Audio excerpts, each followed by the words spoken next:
Beleza, então nós já fizemos 2 vídeos falando sobre como é que a gente trabalha com funções, né? Mostrando como é que a gente declara a função, como é que a gente prototipa a função, quando é que a gente trabalha com o return, como é que funciona o return, quando a gente trabalha com passagem de valor. E eu também aproveitei para mostrar que a gente pode botar a função como argumento de uma outra função. E não precisa ser da mesma, tá? No exemplo que eu dei foi na mesma.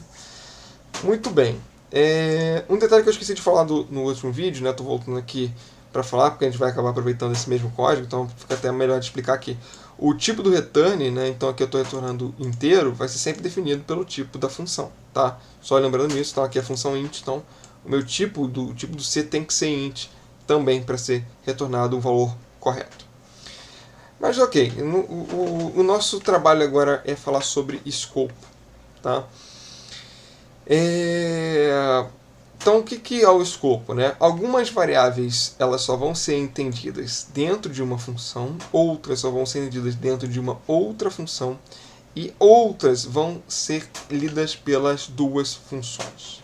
Tá? Muito bem. Então, vamos mostrar aqui como é que funciona essas funções, como é que elas trabalham. Tá? Eu vou começar a chamar aqui então de A. Chamar de A e de B, tá? Que é exatamente o mesmo nome. Eu vou chamar uma de C aqui, não vou chamar de B, não. Depois a gente vai chegar lá. Vou chamar de C. Então o C vale 4, então esse aqui é o C, esse aqui é o A, esse aqui é o A, esse aqui é o C. Meu Deus. A e C. Certo? Então aqui se tudo deu certo, vou compilar. Vai continuar exibindo o valor 6, que é o valor que a gente estava esperando, certo?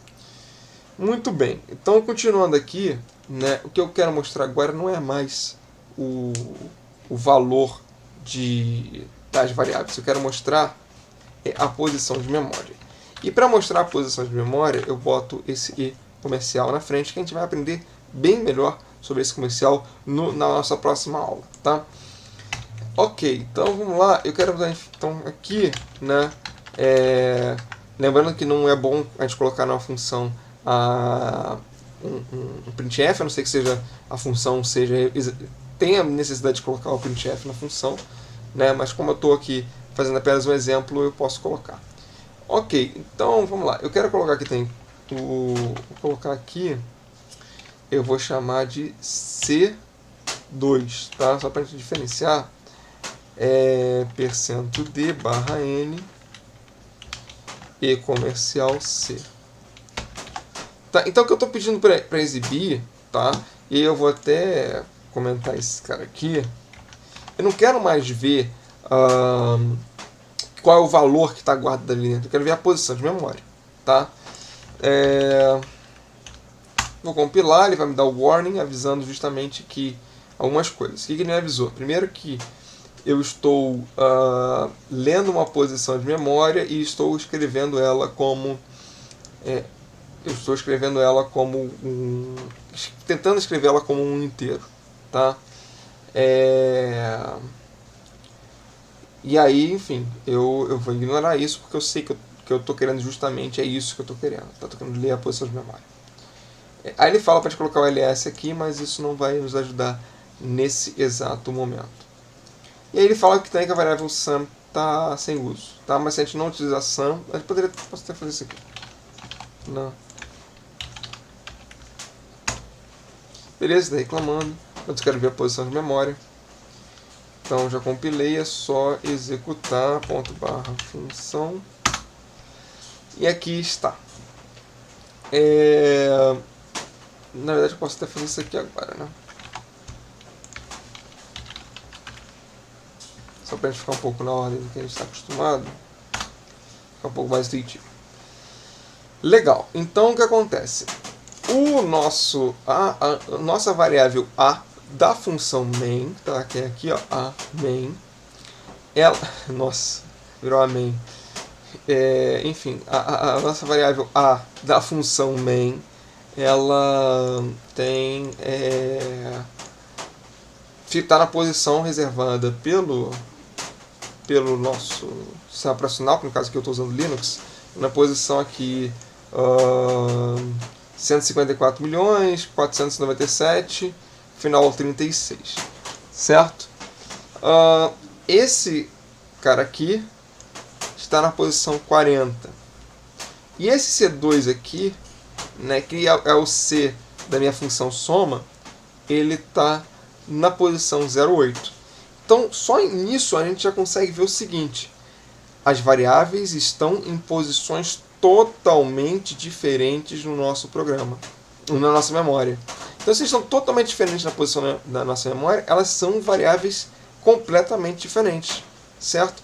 Porque o que o seu programa faz, né, quando manipula uma variável, é ir na posição de memória. Se A aqui significa que eu estou na posição 30, perdão, se o C aqui significa que eu estou na posição 40 e o C aqui significa que eu estou na posição 8, significa que esses dois Cs, por mais que de forma textual eles tenham o mesmo nome, eles não são a mesma pessoa. Tá? Eles seriam homônimos, digamos assim, no quesito de variáveis. Tá? Então, aí, nesse caso aqui, nesse único caso aqui que a gente está manipulando, C que está aqui é diferente de C que está aqui. Então, a gente diz o seguinte, que essas duas são duas variáveis de escopo local, né? São duas variáveis locais, ou seja, essa variável só é acessível pela função main e essa variável aqui só é acessível pela função soma. Não há conflito de variáveis, então eu garanto que o resultado que der na variável C foi completamente manipulado sem nenhuma interferência externa à função soma. E o valor que deu aqui na variável, perdão, na função C também é um valor que é idôneo, né? Tipo, nenhuma outra função mexeu nesse valor, nessa posição de variável. Tá? Então ela é uma variável segura dentro do escopo, ela não vai ser mexida. Tá? Mas nós também podemos ter variáveis que são vistas por mais de uma função, né? Que são as variáveis globais, ou seja, variáveis que podem ser interpretadas por qualquer função dentro do nosso programa. E eu vou criar aqui uma variável, né? Eu estou utilizando sempre int, mas pode ser de qualquer tipo, tá? Vou chamar aqui de glob, tá? É igual a 99, não importa muito o valor. E eu vou imprimir o valor de glob, tá? Da posição de glob. Então aqui, glob na soma.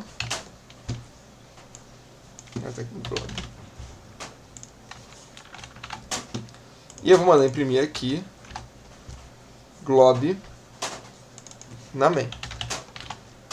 Certo? Eu vou dar clear aqui.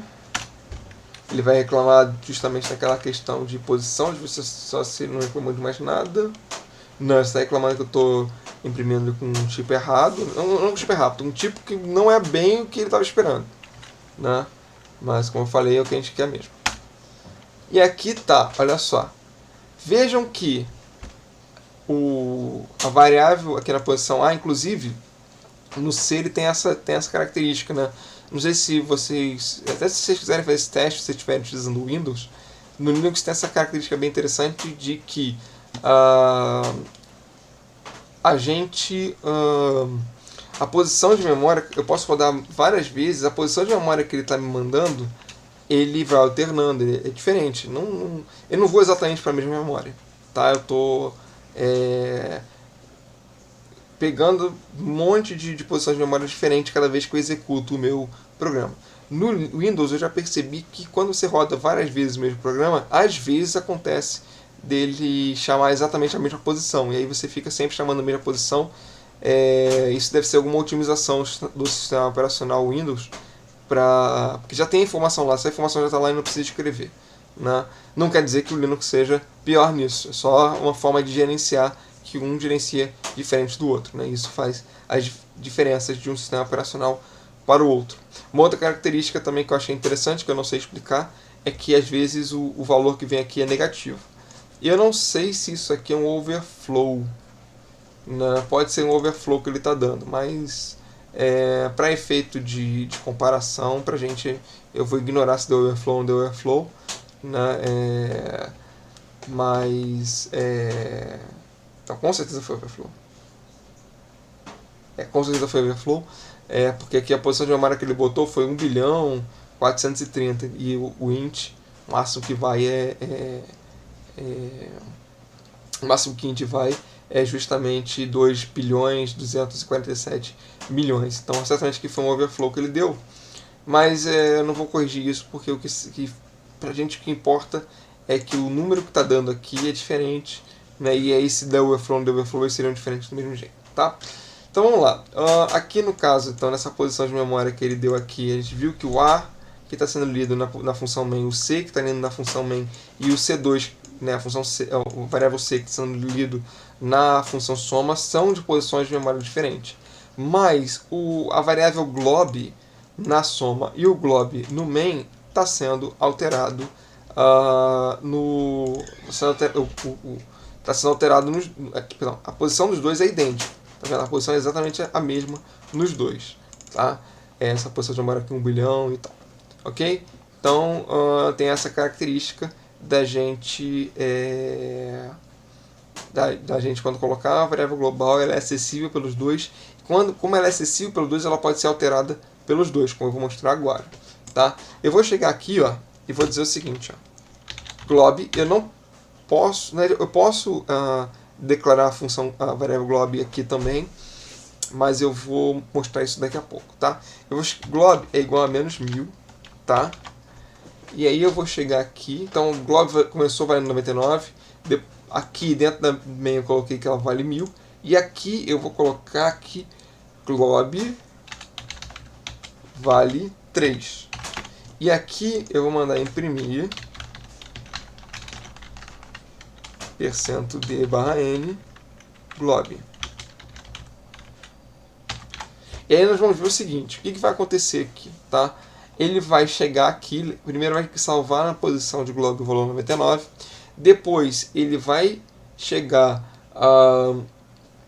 depois ele vai executar a main, né? Main sempre é a primeira função a ser executada. Ele vai chegar aqui e vai executar essa linha. Depois ele vai pegar o glob, vai botar para 1000, menos 1000, vai executar tudo que tiver que fazer e vai chegar na soma. Aí quando chegar na soma ele vai vir para cá, vai fazer tudo que tiver que fazer, vai chegar na glob e vai atribuir o valor 3 a glob. E aí quando voltar para cá, a glob, a variável glob, ela é uma variável global, então ela foi alterada pela função soma. Então o que vai ser impresso aqui vai ser o 3, certo? Vamos lá então. Compilou, aí deu aquele monte de warning porque eu estou lendo posição de memória de um jeito um pouco diferente, né? E aí vamos ver o que apareceu exatamente como eu previa. Apareceu aqui o valor 3, por mais que eu tenha colocado o glob como valendo menos 1000, tá? Eu posso declarar glob aqui também, tá? Então glob aqui está como variável global, só que se eu vier aqui colocar int glob valendo menos 1000, o que vai acontecer é o seguinte, esse glob aqui, na verdade, vai ser uma variável local para a minha função main, tá? Então eu vou dar clear aqui.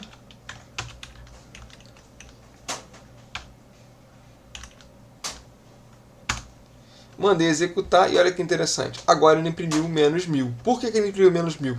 Porque olha só, qual é a posição de glob na função soma? É esse aqui, 1 bilhão e tal.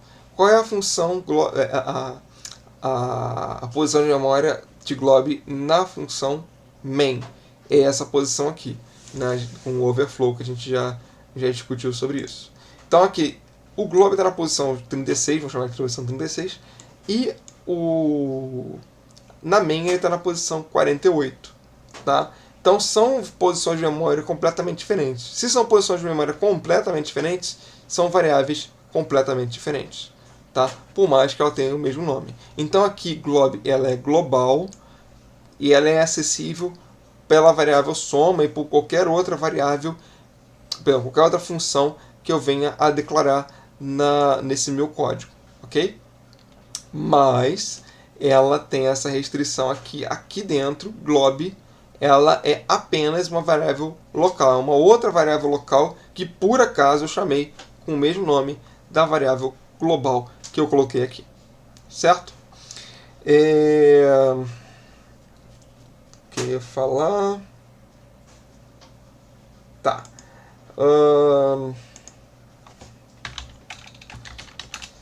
Ok.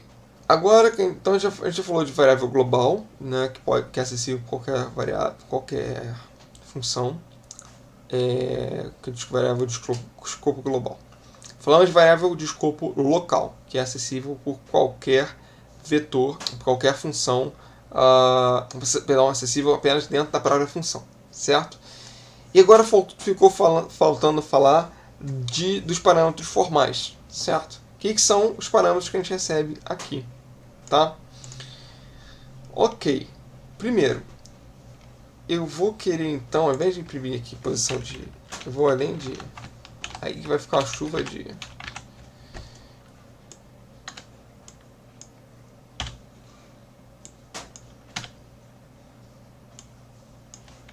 Uma chuva de warnings. Não precisa de clear. Ele deu um monte de warning, avisando que eu estou imprimindo uma coisa que parece meio errada, certo? Então eu vou dar aqui ./função, apertar Enter. Legal. Considerando só que os últimos números, né, não há repetição, isso é ótimo. Vamos lá. A variável A, né, é passada com o primeiro parâmetro da função soma aqui. E ela ficou armazenada na posição 36.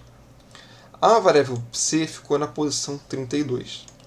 A variável A de soma está armazenada na posição 84.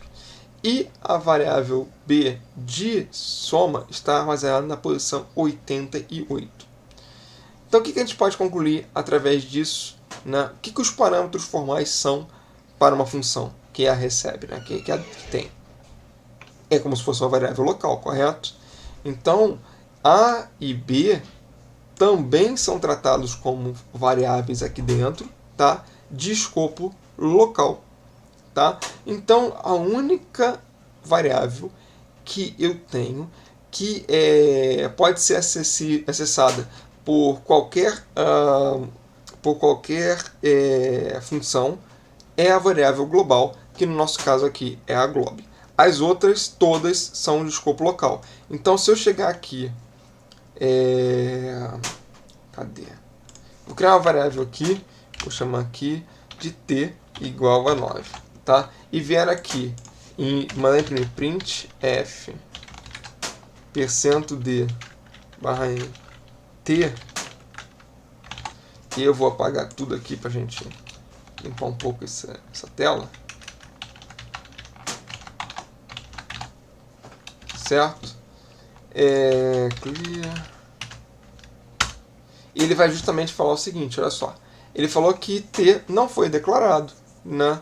E ele avisa que foi a primeira vez que ele encontrou primeira vez que ele encontrou, porque ele não vê todas, né? Se eu declarasse, se eu fizesse aqui várias vezes, provavelmente ele não vai me avisar. Ele não mostra, ele só mostra o primeiro erro. Ó, você criou uma variável que eu não sei de onde ela está vindo, né? Então com erro ele não compila, não cria código, com warning ele cria. Então olha só, t não foi declarado, né? Mas pô, o t está aqui. T está aqui, não tá? Bem, T não está aqui. O T faz parte desse escopo, mas não faz parte desse escopo daqui. Bom, isso é o que eu tinha para falar de escopo. Acho que eu não esqueci de falar nada. Então é isso, pessoal. Eu vou ficando por aqui. No próximo vídeo nós vamos falar sobre recursão. Vou mostrar na prática como é que a gente faz recursão. Beleza? Então é isso, pessoal. Até o próximo vídeo.